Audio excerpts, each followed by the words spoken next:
Right.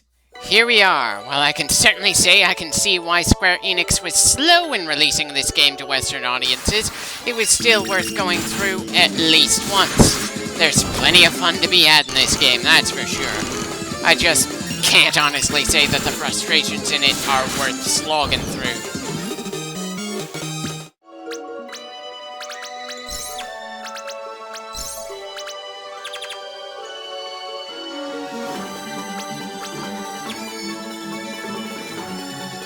Well, seems we have to deal with more hidden paths before we're done here. And of all the things to become a random encounter, now we've got to see recolors of the two-headed dragon, now uncreatively named a twin dragon. Well, at least it's a lot less terrible and doesn't hit anywhere near as hard.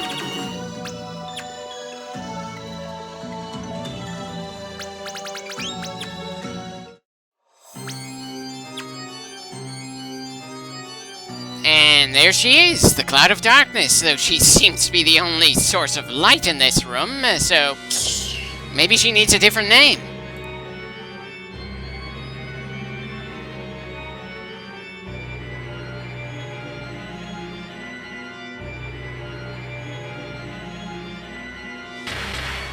This isn't a full-on World of Darkness, it's just a very small dungeon that we can't casually leave.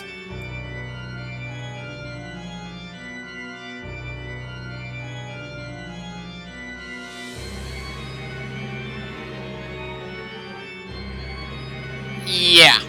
Kinda ridiculous that she thinks that people will just sit back and let her end all of existence without a fight. Sure, she's a scarily powerful cosmic force. Most people resisting her would be pretty damn helpless.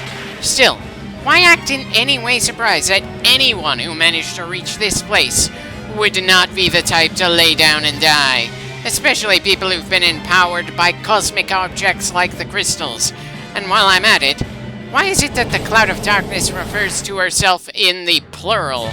Is that because she's using a form of speech that is more royal in nature and doesn't really translate that well in English? Or does she view herself as more than one individual, since she is most certainly not some kind of mortal being?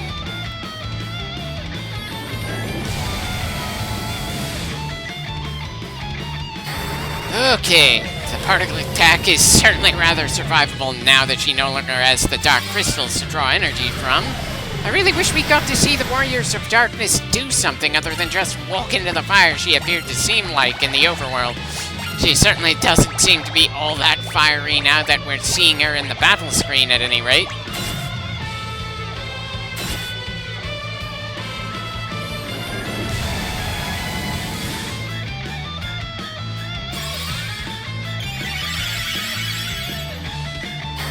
Okay, we're doing some good damage here, but it feels like we won't be able to keep all four of us on our feet for the entire fight if it goes on like this for all much longer. And given this is the final boss fight, yeah, it's gonna take a while. Yeah, we got one ninja down, and I feel like I can get away with using auto battle against the final boss despite that for some weird reason. Though I somehow doubt she can even tell I'm insulting her with that decision process. Okay, we're out of shuriken now. And now I seem to have decided that things were getting a bit too risky with that first attempt to keep things going there. It's a damn good thing that the Pixel Remaster makes it so easy for us to load a previous point and try again. I don't think any other version of Final Fantasy III gives you anything quite as, forgiving. And good God, in the original Japanese release of the game on the original console, any kind of fuck-up in the long gauntlet to reach the Cloud of Darkness would mean you'd have to start the entire climb back up to the fight against Xande just to reach the World of Darkness and clear those four bosses before going after, the final boss herself. That is just such an absolutely obscene gauntlet to have to go through in a single sitting.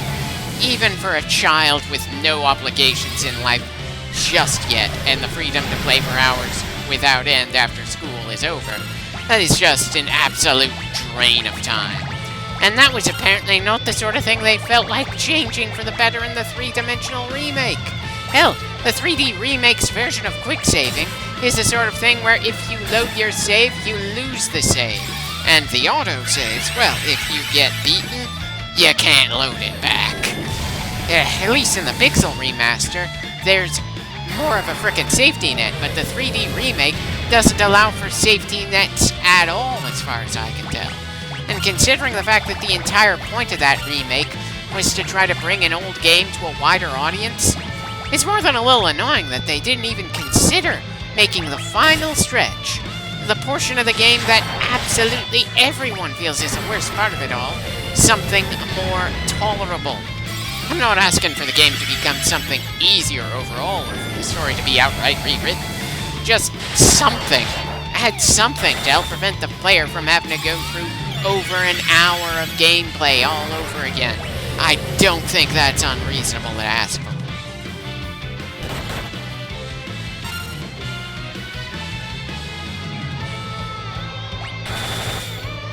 Once again, we're out of shuriken to throw at the bitch, which really tells me I probably shouldn't have had two characters be a ninja, because that gimmick, it did not last us as long as I'd like. Not with our supplies. But at least our health is higher, so it feels likely that we're not gonna get as worn down this time. Though part of me can't help finding it funny that she really doesn't have any variety in her offense. Sure, she hits hard, and it's not like we really need to change things up all that much from turn to turn, though, so kind of a brain-dead final boss, really. The only real sticking point is which healing spell do we use each round, since we don't know what order the people fighting are going to take in a given round.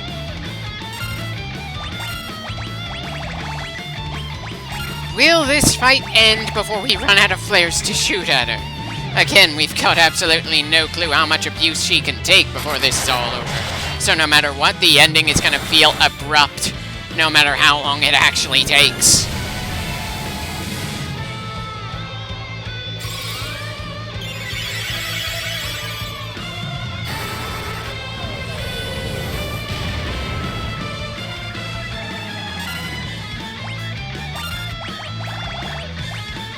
Three more shots of our best offensive move. Then it's down to checking which of the other Black Mage spells we've got will do a solid amount of damage against something that's not even supposed to be a living creature. Or, perhaps I could start using those elixirs to keep things going a while longer.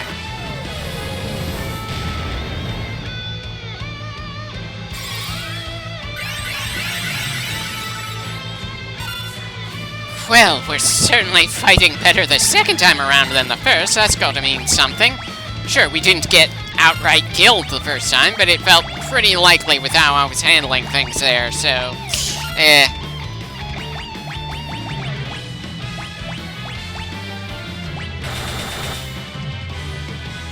And now we're using an elixir, which removes any of the remaining threat at this point of the fight.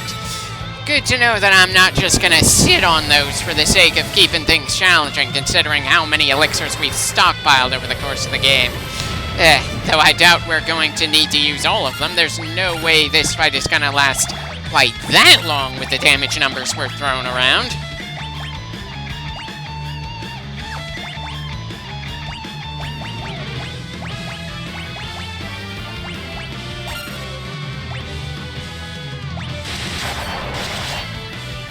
For some reason, I only just noticed that heart on her forehead. Why did they even decide to have that on her supposedly monstrous form, anyway?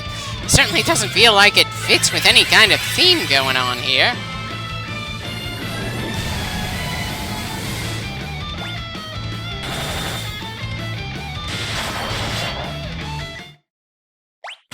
Huh. I suppose the music cutting off is a good sign that we're done.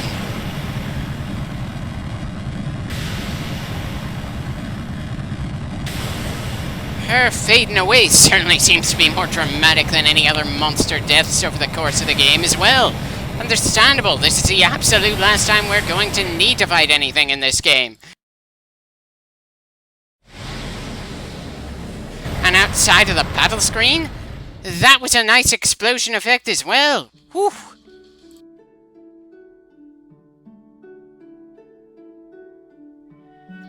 I'm sorry. A text scroll talking about "in the beginning" shouldn't pop up as the ending starts.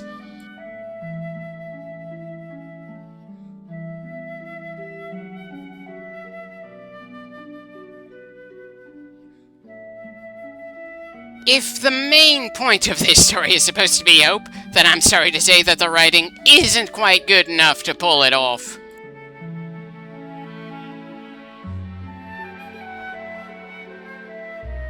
Well, that and the power of the crystals and the power of being video game protagonists, those tend to be incredibly capable compared to everyone else in their world.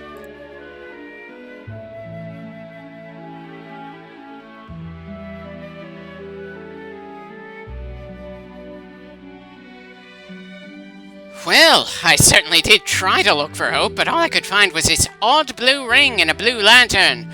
Maybe that just means I need to keep looking, or maybe that I just tried to make a bad joke about DC Comics when finishing up a Final Fantasy game.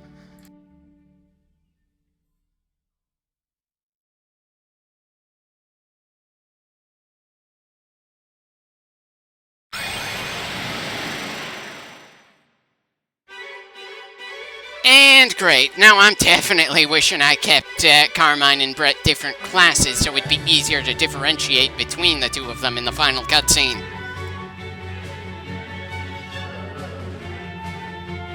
Well, they're the heroes of this version of the story.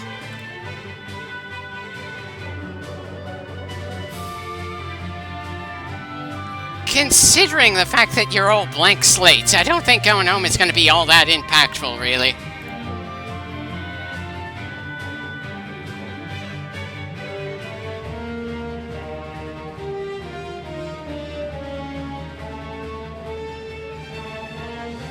Okay, so we're dropping off everyone who helped us out. I suppose that's certainly polite, especially since it's not like they had some means of teleporting back home when everything was said and done. Though that's certainly going to draw things out as we wait for the credits to roll. I mean, sure, if the various characters had some depth to them, and we could have had actual emotional ties to them, this would have been absolutely awesome. And it's definitely easy to see that the franchise wanted to go in that direction, even before they decided to start doing things with actual character writing in their stories. It's certainly been fascinating to see the game immediately before they started to go all out with their stories in Final Fantasy IV.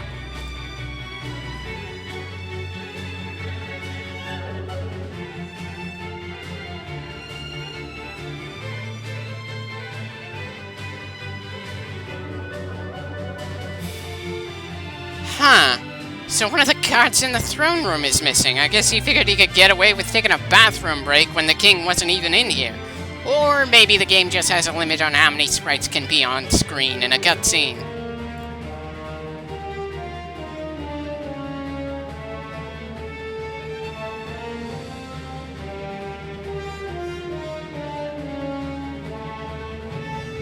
Huh. We seem to have switched which airship we're using to drop everyone off from. I mean, sure, I probably would have chosen to do that, but I don't know why the game decided to in the final sequence. After all, the final airship was certainly pretty luxurious. I'm sorry, did the cutscene struggle to enter the floating continent? I mean, sure, I had some trouble earlier in the game, but that was quite a while ago. Our team should be pretty well practiced getting back up to that awkward spot.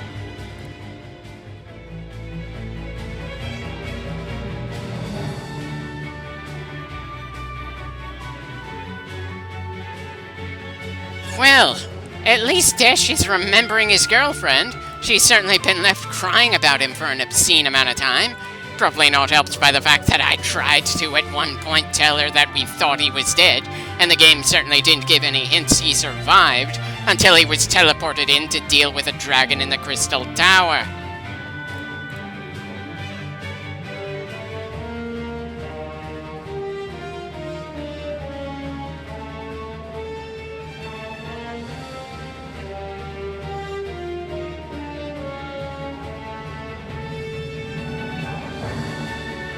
I suppose that's kind of heartwarming, and don't worry about him embarrassing you, ma'am.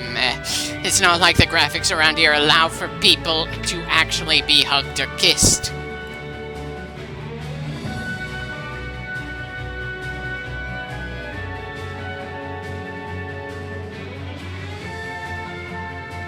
I'd probably be chuckling if the sprites could actually do something other than stare at one another meaningfully here.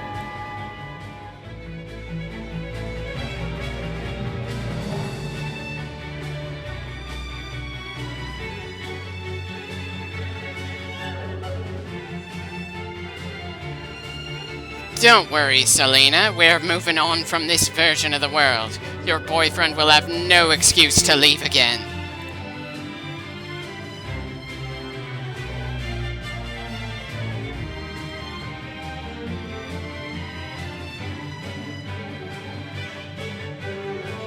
And by that, we mean potentially in the remake of this game if I ever gain enough courage to try that again.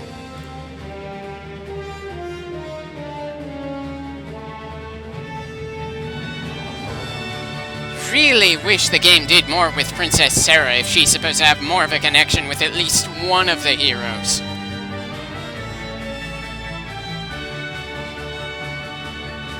And which of you is she talking to? Brett or Carmine? The two look the exact same at this point.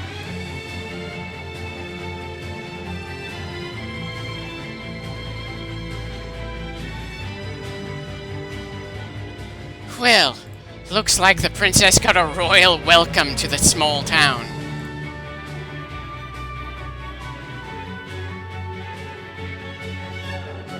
Right.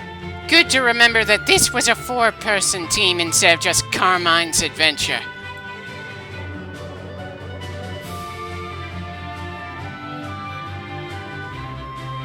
I'm sure you did, even if you did nothing to try to prepare these guys for anything special.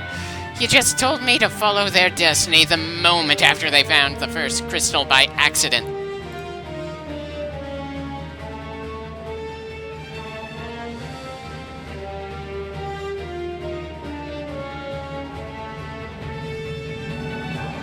You've gotta be kidding me. We haven't even interacted with the princess for a full hour, and now she's acting possessive of Carmine?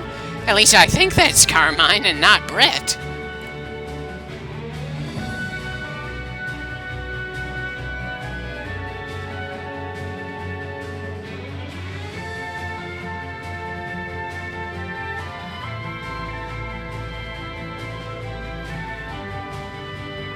Well, that certainly makes falling asleep at night a bit more of a pain in the ass. I don't suppose that crystal comes with a dimmer, does it? Because honestly, we don't need the crystals to be able to shine through rock and stone that brightly.